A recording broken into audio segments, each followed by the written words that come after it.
Good morning and welcome to Daily Red Devil.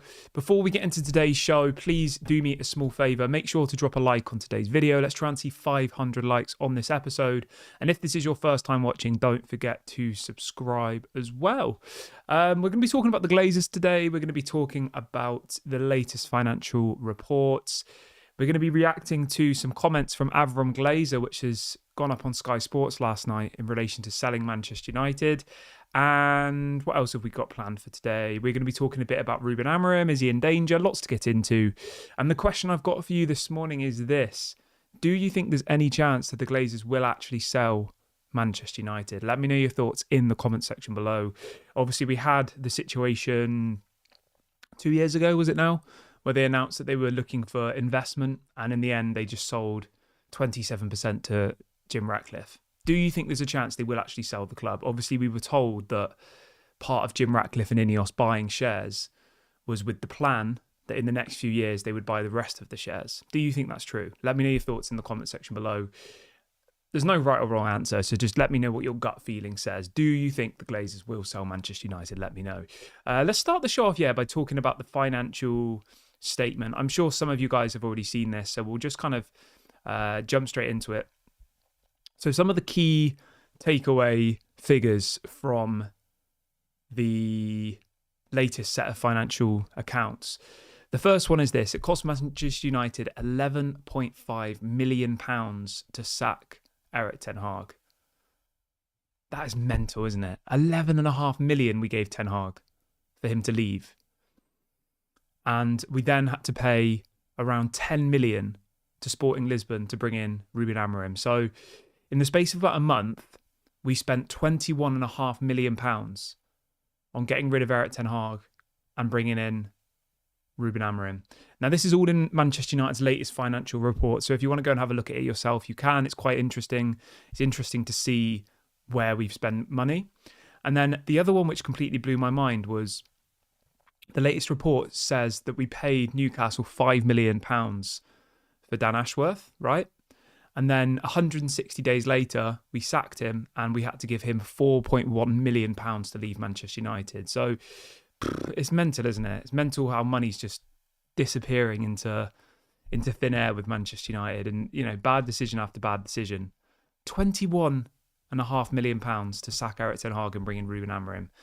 That could have been a player there. That could have been multiple players there if they'd have done some good business. Some of the other key stats from this quarter was that Manchester United paid £18.8 million. This is in a 3-month period in debt repayments, and that was literally just for interest. So they've not actually paid off any of the debt. They're just paying the interest on the debt. 18.8 million. Crazy, crazy, crazy. Again, that's another player. And you think that we have to pay that every 3 months. So every year we're probably paying around £80 million in interest to banks, which is it's mind-boggling. £80 million. That would be our profit. So effectively, Manchester United's profit per year is just going in debt repayments.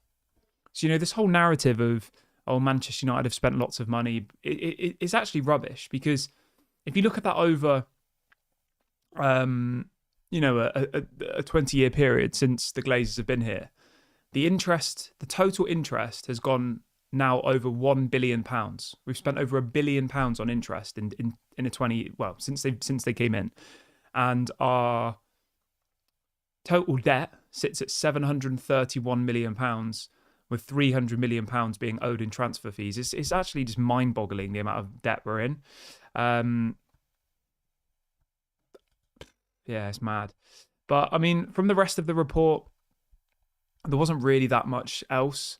Obviously, all of our revenue's gone down. The match day revenue's gone down. The TV revenue's gone down. But, that's to be expected. Obviously, we're not in the Champions League. So, revenue's going to be less, isn't it? Commercial revenue.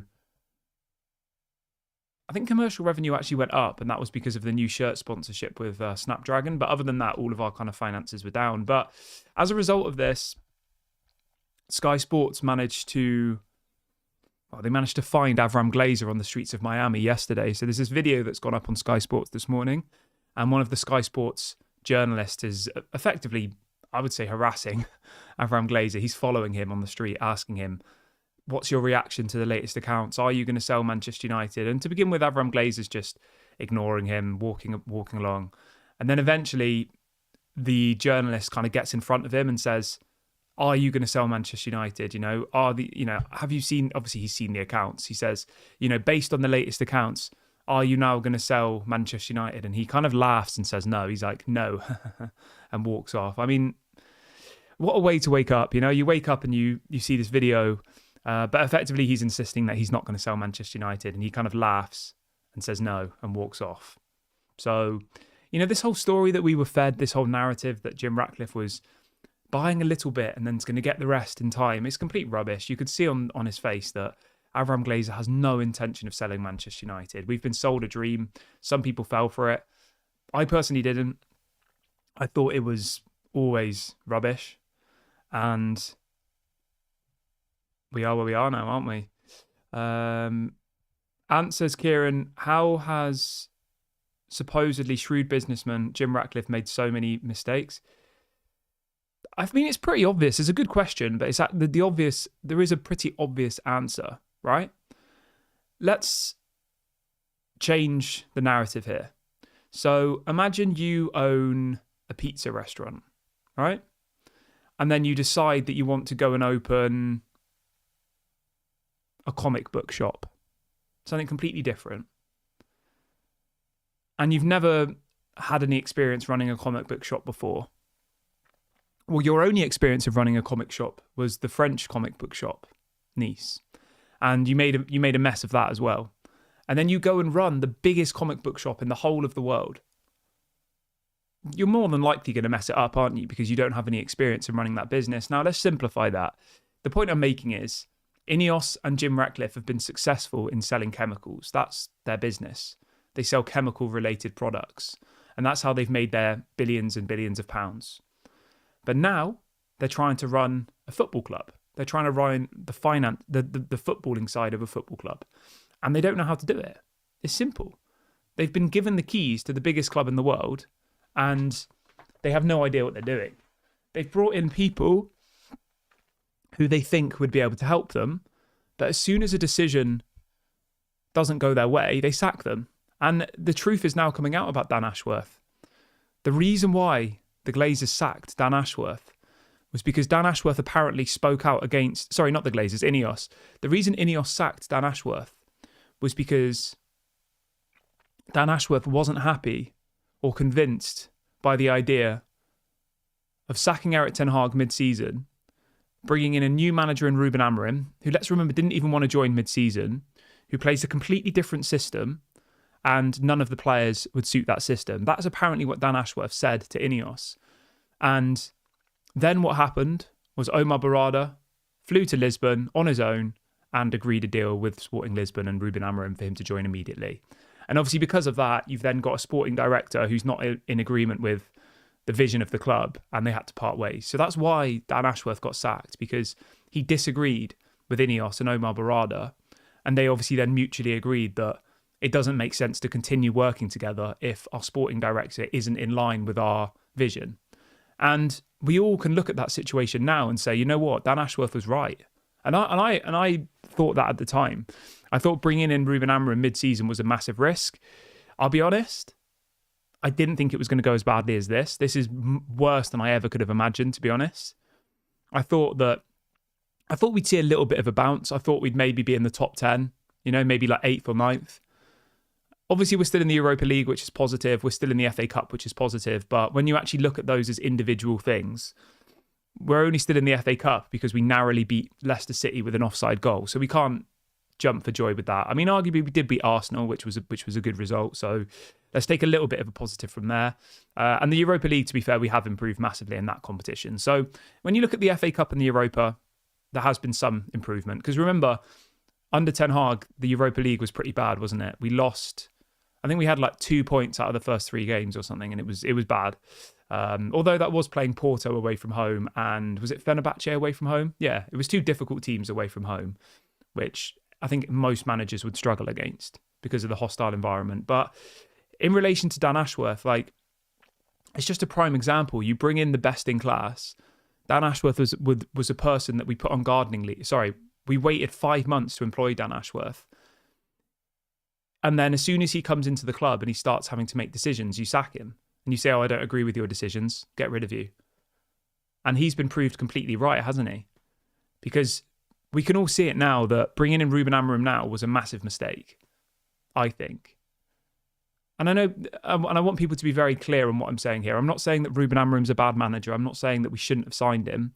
I'm saying that bringing him in mid-season with a team who could barely play a back four, a 4-3-3, expecting this team of underperforming players who are 13th in the Premier League, expecting them to suddenly just be able to play a completely new formation. And also it's a formation that needs specialist players. It needs left wing backs, right wing backs. It needs more central attacking midfielders. It needs 2 world-class central defensive midfielders, which we don't have. I mean, I was looking at this yesterday. When you look at Chelsea's side that won the Premier League using this same formation, there's only ever been one team in Premier League history that have won the Premier League using this same formation, and that was Antonio Conte's team. And Antonio Conte had prime Nemanja Matic and prime N'Golo Conte as his midfield. And this system only really works when you have 2 central defensive midfielders of that quality who are like the best defensive midfielders in the league. And at the time, Matic and Kante were like the 2 best CDMs in the league, weren't they? Whereas at the moment, we have Manuel Ugarte, who's in his first season. I think he has the potential to be good. Maybe not on the Kante level, but he has potential to be a decent player. We have Mainu, who for me isn't very good defensively. We have Bruno, who's not very good defensively. We have Toby Collier, who's just a youth prospect. We have Casemiro, whose legs have gone. We have Eriksen, whose legs have gone. We only have one real central defensive midfielder, and that's Manuel Ugarte. And this system only works when you have 2 world-class CDMs, a left wing back and a right wing back, and we don't have any of them. I know we've signed Patrick Dorgu now, but when Ruben Amorim joined, the point I'm making is we didn't have a left wing back, we didn't have a right wing back, and we didn't have 2 world-class CDMs. That's just a fact. So me or you as just a normal football fan who isn't being paid by a football club to give their opinion could clearly see that this system wasn't going to work mid-season because of the player profiles that we required and because we didn't have those players in the club. And the alternative would have been to go and spend in the transfer window, but we didn't do that. You know, we saw Man City spend, was it 200 million in January? Man United spent 20 million on Patrick Dorgu and let Anthony, Rashford and Malacia all leave. And when we work that out, right, when you look at the wages that we've recovered from those 3 players, I worked it out on stream a couple of weeks ago. So it was, I think, so Rashford was on 300k and Aston Villa were paying 75%, right? We'll do the maths really quickly again. So Rashford we're getting about 4 million for in wages. Anthony is about 3 million in wages. And Malacia was about 2 million in wages. So across those 3 players that we've loaned out, not including any loan fees, just including the wages, we'll be receiving about £10 million. Okay? And then in relation to Patrick Dorgu, because obviously how transfers are done is the amortization is broke down over the length of the contract with a maximum of 5 years. So Patrick Dorgu signed a 5-year contract, okay? And the fee that we paid was £25 million. So if you do 25 million divided by 5 equals 5 million. The point I'm trying to make here is our outgoings for the January transfer window was 5 million in relation to financial fair play PSR.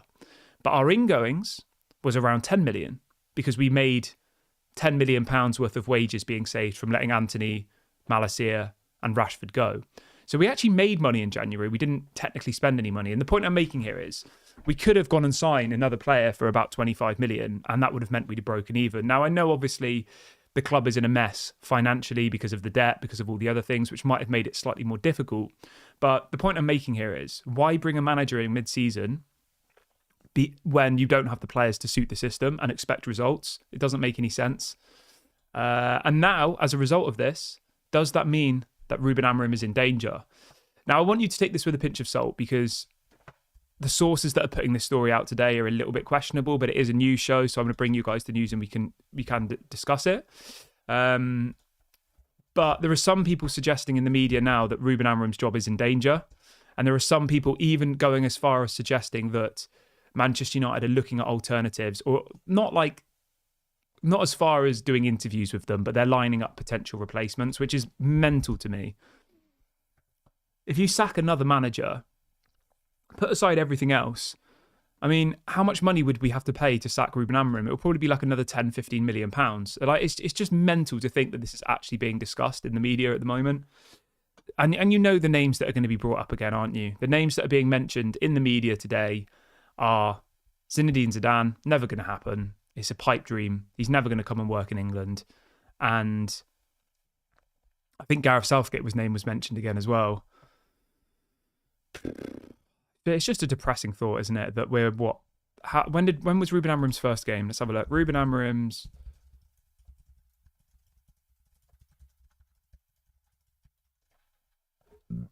It was on the 24th of November. So he's not even been here for 3 months yet. On the weekend, the game against Everton will be 3 months. That's mad, isn't it? That we're not even 3 months into his tenure, and there's already talk in the media about Manchester United looking at alternative managers. Let's have a look at what this. I've not looked at this before.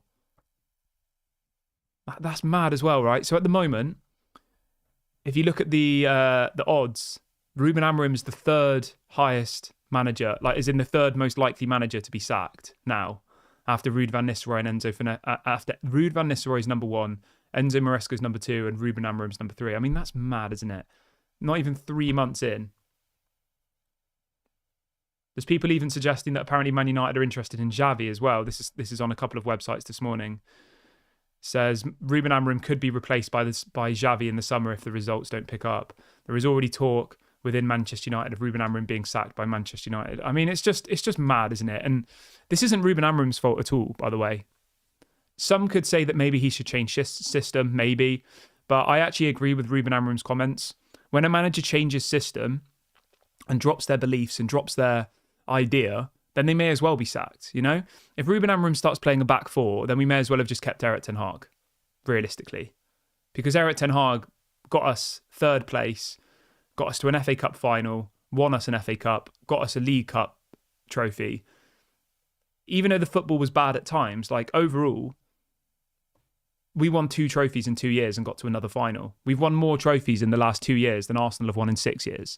So if you were going to sack Erik ten Hag, then fine. But it has to be a new manager with new ideas. You know, what's the point in bringing in somebody who then just says, oh, my formation doesn't work, my tactics don't work, let's play a different one. I don't like that.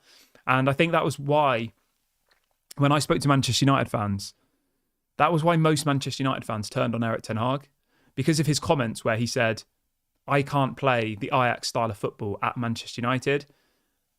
Do you remember he said that in a press conference? He said, I can't play that style of football here. I don't have the right players.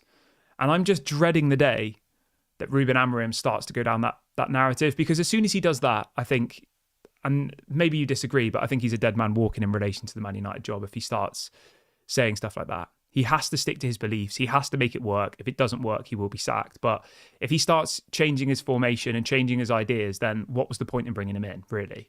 You know? But again, let me just summarize this whole section. All of this is on Ineos. None of this is on Ruben Amorim. He didn't want to join in November. He said that publicly. He said, I told Manchester United that I don't want to join now. They told me that either you join now or we give the job to somebody else, which is a pretty horrible position to be put in, isn't it? You know, you go to Ruben Amorim and you say, you're our man. We want you. You're the only manager we want.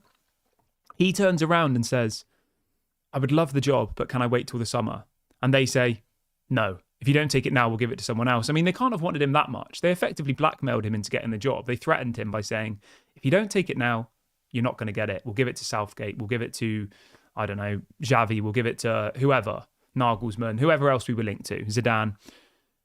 So this is all on Ineos. You know, the amount of money we spent on sacking Erik ten Hag, the amount of money we paid Sporting Lisbon to bring in Ruben Amorim, and bringing in a manager who didn't have the right tools to be able to play the style of football he wanted to do. And again, this just shows how naive, how inexperienced, and how threatening Ineos are to Manchester United.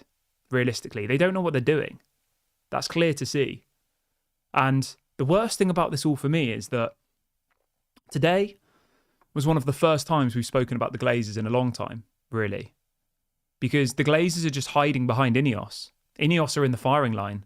You know, all of these protests on the weekend, obviously there'll be talk about the Glazers, but Ineos are the ones who are at the forefront of this now. They're now the face of Manchester United. Again, this is their own fault. They were the ones who were stupid enough to bail out the Glazers and take on this deal. So I have no sympathy for them whatsoever. But yeah, it's just a mess, isn't it? Joe says, imagine we now change formation after we just got rid of all of our wingers. You're 100% right. 100% right. And it's a massive, massive risk, isn't it? Getting rid of Rashford, getting rid of Anthony, putting Garnacho up for sale. We don't have any wingers now at all. Ahmad's injured. The only winger we have is Garnacho. And you're completely right. We're stripping the squad to play this new formation. But it's just bad, isn't it? Fred says, would it be cheaper to sack Amorim or back a new manager?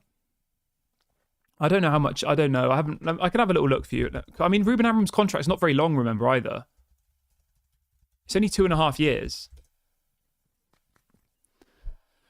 So Ruben Amorim is set to earn 6.7 million a year. So I can work it out for you really quickly.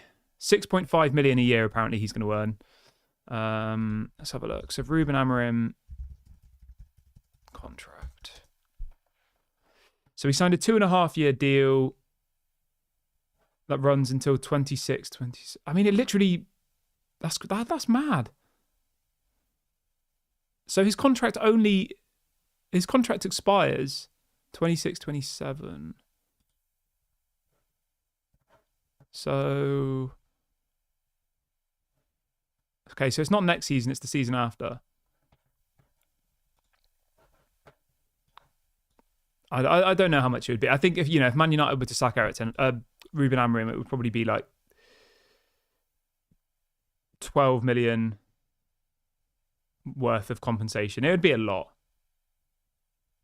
I don't think that's going to happen, though. Who knows that? I mean, if he keeps losing games, if we lose to Everton on the weekend and then lose to Ipswich, then I'm not being funny, but it's going to be pretty hard to defend him, realistically. Because if that genuinely did happen, then we'd be like genuinely in a relegation battle, wouldn't we? People will say we're in a relegation battle now. We're not. We're 12 points off the relegation zone. We're not going to get relegated at the moment. But if we lose to Everton and lost to Ipswich, and Ipswich say, who do Ipswich play on the weekend? Let's have a look. So Ipswich play Tottenham at home.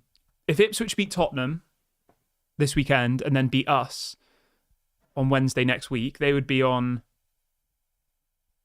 23 points. So they'd only be 6 points behind us. I mean, I still think it's unlikely that they're going to stay up, to be honest. I don't know how Leicester are doing. Let's have a look at Leicester. I think we're going to be fine, but that's only because all the other teams are rubbish. Like when you look at Leicester, they've literally won one Premier League game in like 10. They're not going to stay up.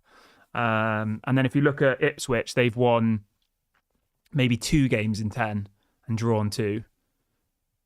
And they've still got to play Arsenal, Newcastle, Chelsea, Nottingham Forest. Like they've still got some difficult games to come. So I think we're going to be all right. But it's mad, isn't it, that we're actually talking about this? But yeah. Someone in the chat says, turn on your heater. What? What do you mean by that? Turn on your heater?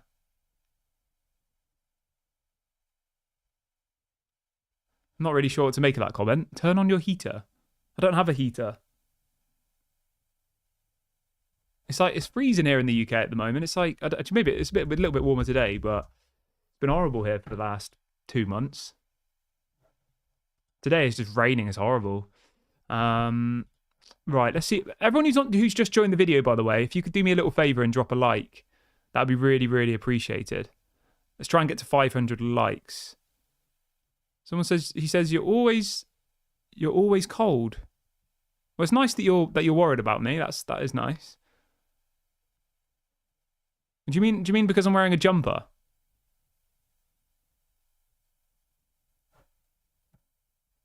I mean, most people in England wear jumpers in the winter.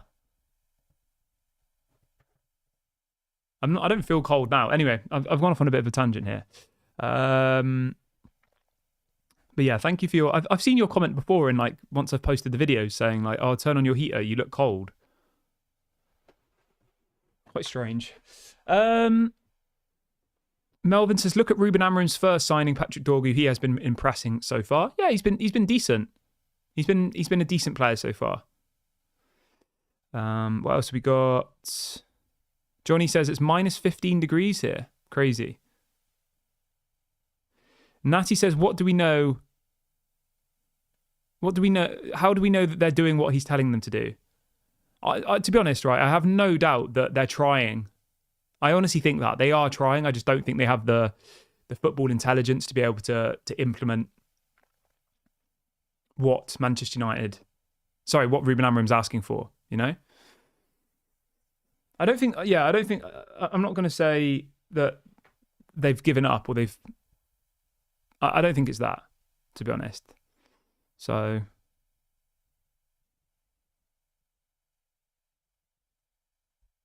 all right, let's see what else I got in the comment section before I wrap up the video. Human Being says, what happens if Garnacho and Dallo get injured?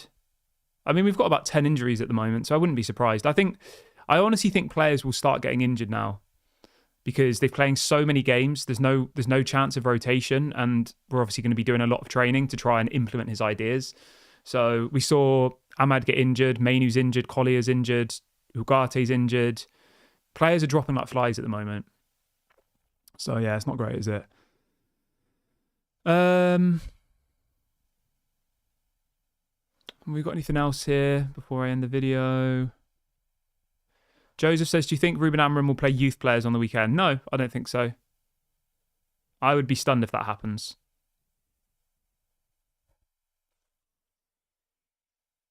Yeah, I don't think he'll play any youth players. I think he'll just keep playing the same players that he's played every game, and I think we'll start picking up injuries, and then we'll be forced to play youth players. That's what I think will be happening. But anyway, I'm going to wrap the video up here. Apparently the dog wants to go out into the garden. I can hear him downstairs causing a stir, so I better go let him out. Thank you very much for watching, everybody. Please make sure to drop a like on the video today. Do subscribe to the channel if you are new. I've just dropped a link into the chat to do that. Have a great day. I will go live if anything breaks today. But yeah, if not, I'll speak to you tomorrow morning. Thank you very much, everyone. Bye for now.